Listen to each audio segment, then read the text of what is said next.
If this IO is your true position 1, he's also your win condition in this game. You don't have that role that you had before. So are you doubting OG a little bit here? I know the odds are definitely not doubting OG in this one. Yeah. Blood. Wonder how many bracers Thompson's gonna get in this matchup. Because I have to imagine, like, he gets 1 or 2 bracers, he just dominates this. Misha staying alive with a healing salve thanks to some nice micro with that Centaur stun. No roll up yet. He's gonna roll into him now, but a bit too late to get the kill. I'm sure Saxo's just happy to be able to get a lot of damage in. Saberlight finally gets caught back over. Okay. Wow, he really did kill him. I was a bit surprised he was able to pull out that kind of OG, as we saw how they were in that previous series willing to hyper ball up. And I have no doubt they're probably going to be doing some of that in this game, of just like everyone sitting around the Tidehunter as they push for objectives at some point. See, I guess my question is, like, who hits the towers on OG though? If they do ball up around the Tide, like, how can they really quickly take towers? Gonna get the block? They do. Nicely done. He just walks into them. Yeah, and thanks to the Morbid Mask, man, you live for so long. If you can get off one more, it'd be nice to see, but no. We'll see if they're able to utilize that kind of heavy farm, though, to stop what Ninjas of Pajamas is going to be looking to do, which is probably moving around the map. Like an ult, first one of the game to go off and see if he can chase down Seb. Unfortunately, that Fissure doesn't block him in, but the Surge is going to wear out eventually here, and he is no doubt dead. As Charlie chase him down, turn that into a tier 1 tower. Has been killed. Air with an enchant totem hit, snipes out Thompson's courier, so looks like he already had the Vlad's completed, so I wonder if that was on his way back. I was about to say I really like this play from Era. Just cutting the wave, not having to deal with the Tidehunter, but yeah, you know, obviously in a little bit of trouble now. Ooh, nice little juke there. They don't have the best cores to be able to sit in lane against the Tide, right? No, so they don't. Era, he'll probably go down here, so there's no way he can juke it out one more time, right? Don't think so. Thompson got a lot of heroes surrounding him right now in that mid lane, but that's the beautiful thing about Tidehunter. He can usually ignore quite a bit of it, and Misha does end up going down thanks to the help of No Tail with those heavy nukes. That is something. Enchantress, I always hate playing the matchup against Oracle, because you put so much magic damage out there, and you're such a frail creature to just raw nukes. It's true. You need a couple of bracers, at the very least a raindrop to deal with it. Looks like Saberlight used his Supernova just recently. Saberlight goes bang into Thompson here, takes a big swing for the anchor smash and dies to the Gush follow-up. They do manage to get the kill on the supports here, but it's costing them quite a bit. They really need the secondary kill on Saksa, but Supreme can't block it in. He's going to have to pursue underneath the tier 1, gets the kill. This is the downside of Tidehunter, as these mobile heroes just kind of chase around him. Can't really help out too much, and now he's going to be surrounded by everybody. Does manage to get off an anchor smash, and that'll help keep him alive, especially with relocate of mid one coming in. Trying to slow down Era. A Gush slows him down even further. He still has a Fissure, though. He's going to bait him in a bit to the tier 1 tower. Double chains from Supreme will keep them at bay.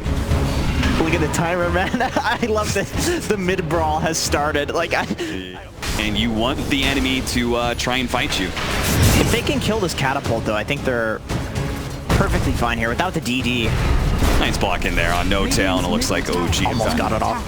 A little bit too far for themselves. That's in part because they were fighting a bottom lane where Saberlight did die to mid one. They're probably thinking to themselves, well, we've got relocate to pull people into the mid lane, but they were busy. Busy getting in more important. Like, killing that catapult is really important, because this is a big spike for Tidehunter. I think okay, Supreme.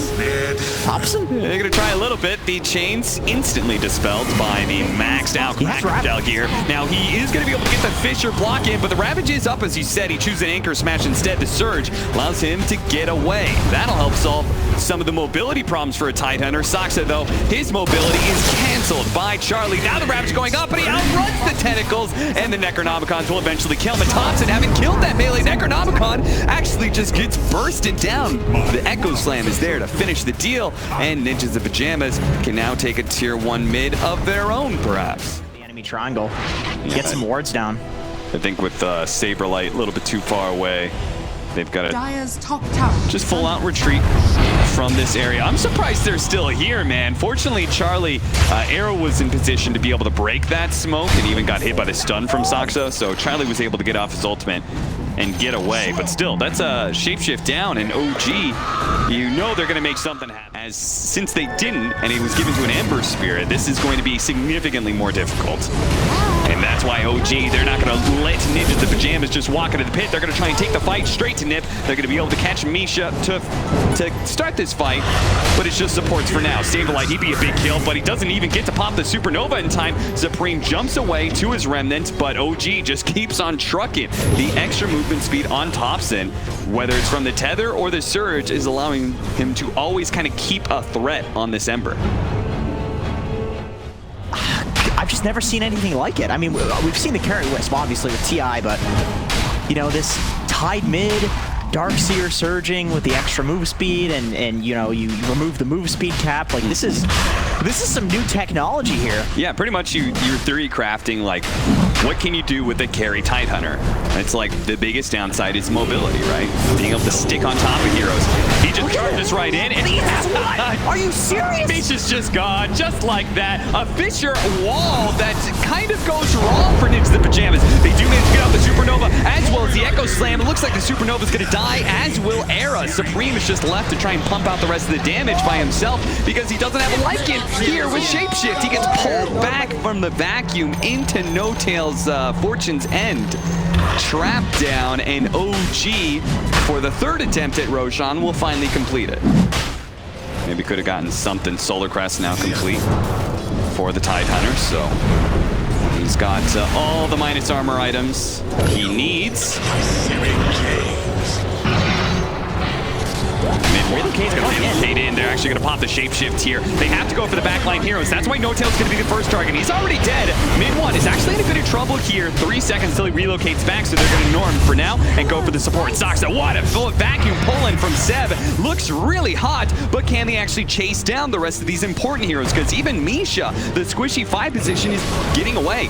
The heal actually brings him back up to near full, and Thompson still on that front line, still ready to fight, but Ninjas the Pajamas, they see that Thompson perhaps low enough. They actually get the Eul Scepter on the Surge, so Thompson, he's not going anywhere. He's going to be stuck inside the Supernova.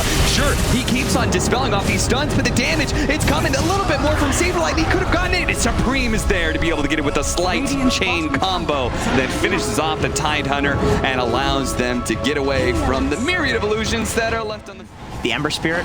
I think that's a really good pickup here. I mean, especially because you deal with the silence as well. And this IO actually looks pretty squishy now. I don't know what it was, the damage output they were doing. Maybe some of it was Misha with the impetus shots, but it felt like mid-1. So No-Tail, he can play forward like he was doing before because the Ravage is there to assist Era. You can see half his health is gone from one Anchor Smash. If he gets another one, Era's just going to die, and he's getting caught up by the rest of OG. So does Misha. Once again, the 2 supports of Ninjas the Pajamas, they do die, but this is still OG kind of 5-manning and taking over the map. There, actually. Yeah. Or the Wolves. I love that they can die basically doing this one time before, and they continue being so aggressive. Like, I think they have to keep the aggression up here. Oh yeah, no doubt.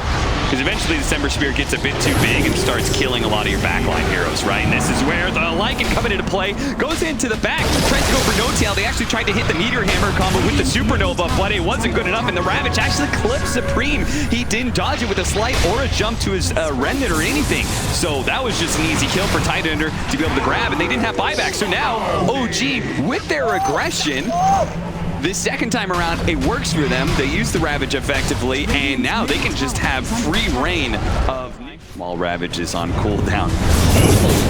Yeah, now it's but if somebody treads a little bit too far forward, like perhaps Supreme and the rest of his team does, Thompson just rolls up once again, makes Enchantress the target again and again. Supreme using his slight to try and get out. What an Echo Slam from Era as he jumps in, but everybody heals up. The mech comes out, the heals from the Oracle, and it looks like everybody is perfectly fine except for maybe No-Tail, who's still kind of being run down by the Necronomicon units. He does eventually die, but it doesn't really matter. You won the fight, and you're still ready to go for these melee barracks.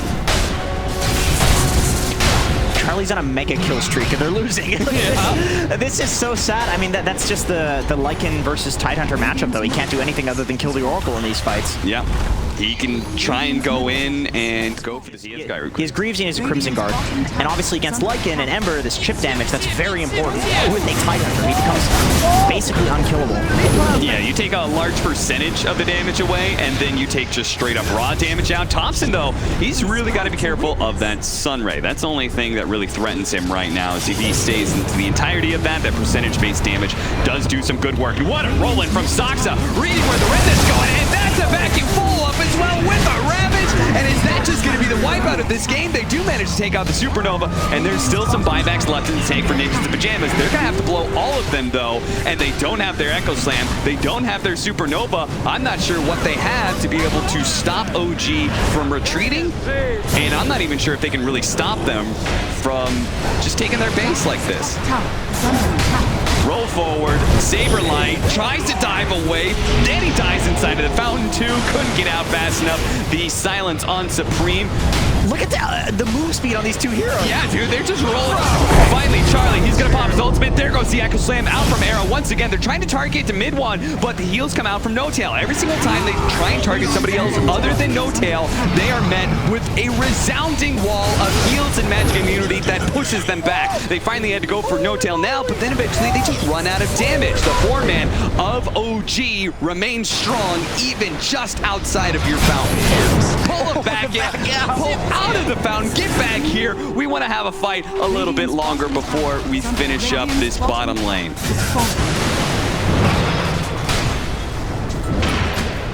I'm just speechless. I feel like this is really making me feel like Darkseer is not an okay hero. GG, man. Like, they are really using this Darkseer to its fullest potential. This strategy is not okay. Combination. Like, the Darkseer surging two people, one of which is unkillable. I mean, two of which, both of them were. Yeah. It's a good hero in this game because, as we mentioned before, versus the first two heroes that he sees, it's just a phenomenal Grimstroke game just right off the bat. You already have such good heroes that you can silence and tag up with your Soulbind. Pretty much this is a more offensive version, right? A lot less save, but their damage output is really high because Centaur is a much more offensive hero with his burst damage that he comes into play. The Grimstroke Inkswell comboed with that. Seb and Charlie having a bit of standoff right now as they're dropping each other's items, and well, the swinging's gonna start. Charlie hoping that he's gonna work Seb back into what is a setup from Misha and Era as they pop out. It was a bait all along, and the Sunstrike, it's not needed. Misha will take the kill instead. They won't get the bounty rune. Even though the Invoker is top net worth, everybody else is looking real good on the opposing side. Top lane, nice rotation coming in from Era, and a good opportunity to kill both of the heroes in the off lane here, but Seb with a nice stop. This Sunstrike, it is going to land the Fire Spirits, though. He had a stick charge. It's not enough, though. Stormhammer comes behind the tier 1 tower as two heroes. Very nice. You see Ninjas and Pajamas, their game plan is definitely, they've gotten two cores in the side lanes that can at some point in time feel okay being left alone, though Charlie, he's not feeling so okay right now. He knows he's dead because mid one's relocating in. He was just hoping he'd get the kill on Seb, and Supreme clips him just perfectly enough that the IO didn't tank up the Sunstrike damage with him. Meanwhile, they do manage to kill NoTail while he was left alone. Is a gank lying in wait thanks to his high ground ward there on the right-hand side. God Strength being popped here just to kill Soxa real quickly. Won't be able to do much past that, though. He had his ultimate ready to go, too, but I guess he really thought he was maybe going to be diving a bit. Soxa, well, he's immediately gone on by Charlie, but multiple TPs coming in from OG. Fortunately, the Soulbind doesn't really latch to anybody else, and Charlie's just going to go straight up for a TP out. It's going to be a close call, but the magic damage is too much for him to handle. Meanwhile, Seb, he gets taken out on the other side of things. Saberlight, though, is going to roll out of his Rolling Thunder soon. They got more heroes closing in. The Invoker is rotated from that mid lane to try and sandwich on a Thompson here, who's still looking to be able to chase down Misha. Throws out and hide away in the trees, trying to get away from this rocket barrage as best he can. Now Saberlight trying to help out here. Yes, the support is dead, but if Supreme can actually get this kill onto Thompson, it'd be well worth it. And with the help of the Phoenix egg, it's looking like they should be able to get it. Thompson, he actually did a nice play there in turning around and trying to kill Saberlight, knowing he was dead anyway. Unfortunately, his damage just came a bit shy. No Tail, removing one of those fire spirits, will stay alive. He'll be okay here. The Pajamas at times to stick onto them. Supreme gonna be caught here by Seb. The blink in, stun with the ink swell. They just such a potent combo with these blink stunners. As you could see, they didn't even need the extra stun. If he had like 1,000 more HP, he probably still would have died. Yeah, I think that's also just the uttermost important hero to kill. Oh, he was trying to go for the Rolling Thunder, but that was right as Zeb chose to jump in, make his initiation. On center, you don't buy a BKB, you know? You don't buy a Force Staff. Like, really, all you need is the blink. And silence on a Saberlight. It may spell his doom here as Zeb comes in. That potent amount of damage, man. It is destroying. Well, he wouldn't be talking about this Pango anyway. No. Let's not get into NA Dota lore here. Misha in some trouble here. He's stuck inside this neutral camp, but really he positioned himself quite nicely. Mid one will eventually get the kill, but he's in a nasty, sticky, unwinnable situation. He's surrounded by 4 heroes. Ninjas and Pajamas, they finally get some real blood out there, and they're going to push forward for a little bit more. They've got the God Strength still up. Like, he just seems to think that this item is really good, especially on heroes, of course, that just need the levels. Yeah. Don't really need items. Okay, so they saw a bunch of heroes rotate up the top. They think maybe they can fight here, and then they kind of see Thompson in his full form, realize, wait a minute, that man's got a BKB, retreats, but it's too late. Thompson, he's already closed that gap, and now Seb is here 12 with the rest of the team. The Soulbind's gonna go out, catching even more heroes, and now Ninjas and Pajamas, they're gonna have to fight around the Supernova, but the Supernova, it'll be dealt with so quickly with that hand on Midas Centaur. Tornado comes through, clipping a couple of heroes, man, and that Death Ward with the Maledict that was already up on Thompson, doing quite a large amount of work there, but all it does is force them back. It doesn't actually get any important kills. They kill Saksa, but that's gonna be it. Meanwhile, they've lost 4 and maybe a 5th as Supreme still has the dust on him. Does he have anything he can invoke here to be able to get out? Stuck in a hole, but no way to survive. That's a team wipe there. 1 for 5 exchange to the favor of OG. Peasants tip with Dota Plus. At least give them Battle Pass points. Take your word for it. Relocate in. Charlie, though, oh, he thought he was just going to be able to TP out. He doesn't have his BKB up yet, so he doesn't have a good option to be able to get away. See Era there doing Thunder. Like, I have enough mobility to dodge it, right? Yep. And then now he's got a BKB, so he's like, well, once they put any real disables on me, I can deal with that as well. The BKB still on cooldown for now. He's going to get the Tornado EMP follow-up. The rest of his team, it's a little bit too far away. They're going to bounce back in, but they snatch the Soulbind onto the Invoker with the Panko, so they completely neutralize him, get the homing missile stun afterwards, and this is going to be a comeback here for the Invoker, but what can he do with his second life? He's going to pop his BKB, but that poor Sven, man, he just gets eaten alive by Thompson. A really nice ice wall, but Thompson zooms out of it pretty quickly, and now he's got his BKB up. Seb, he tried to put a halt to Supreme's retreat there. Look at him go, man. He's catching up to Era. Era thought, oh, please, the Icarus dive. Surely it's going to get me enough distance, but it won't. Thompson's a shark, and he'll hunt down these kills wherever he smells the blood to do so. If it comes all the way to the end of your fountain, he'll take it, and maybe even in the fountain. Of course he will. Thompson, calm down. What are you doing, you mad lad? Get out of there with the BKB TP. Once again, he'll be fine. They don't have any stops to these things. I'll take that. He's Thompson, man. There were 3 heroes. I mean, I actually can't believe he actually took fountain shots. And survived, right? This is a buffed fountain. This is a 7.27C fountain. Yeah, it's an Ursa fountain, you know? It's got the Fury swipes. Misha kind of pops his head out. Okay, the relocate's coming, and Saberlight says it's time to go. He does have the Soulbind on him. He'll steer it away from the Invoker to make sure he's not halted in place. Can the rest of the team actually get out there? Still TPing. Oh no, Supreme! That TP, I think that was a long one. He's gonna pop his BKB. Deafening Blast will actually help him survive here. So it's just a BKB charge, but still, that was a little too... And OG, well, they're just controlling the map. We got a 14,000 net worth lead, and it's growing all the time because the Ninjas, the Pajamas, they very rarely hold a whole lot of real estate. No Tail dropping some sprays on the ground while dodging tornadoes. Misha, he's going to be able to get the paralyzing cask. It's not going to land for very long, and missed initiation there from Seb. He's tried to blindly catch Charlie. Charlie pops his god strength. They're chasing after the Pango right now. Death and Blast is going to push him away, but they still manage to finish off that team fighter. Look at the damage coming out from Thompson, man. Charlie, it just looks like he's being ignored as now the Supernova is going to be dealt with by the Gyrocopter. Charlie, it finally falls as he couldn't even kill mid one. Supreme looking to finish him off with the tornado, the ice wall, but no, the heals come in from No Tail. That is an ultra kill for the Chad Sun, and they didn't kill anything. Look, they're all ending on mid one. This is just sad at this point in time. This is cyberbullying. This is Give him the rampage. Oh, those are some good teammates. Those are some great teammates. I'll shout out for Ninjas the Pajamas for giving him the rampage as well. Whew. That was I mean, that was a fun series, no doubt, but that was a bit of a stomp, man. That was a stomp. Yeah, OG.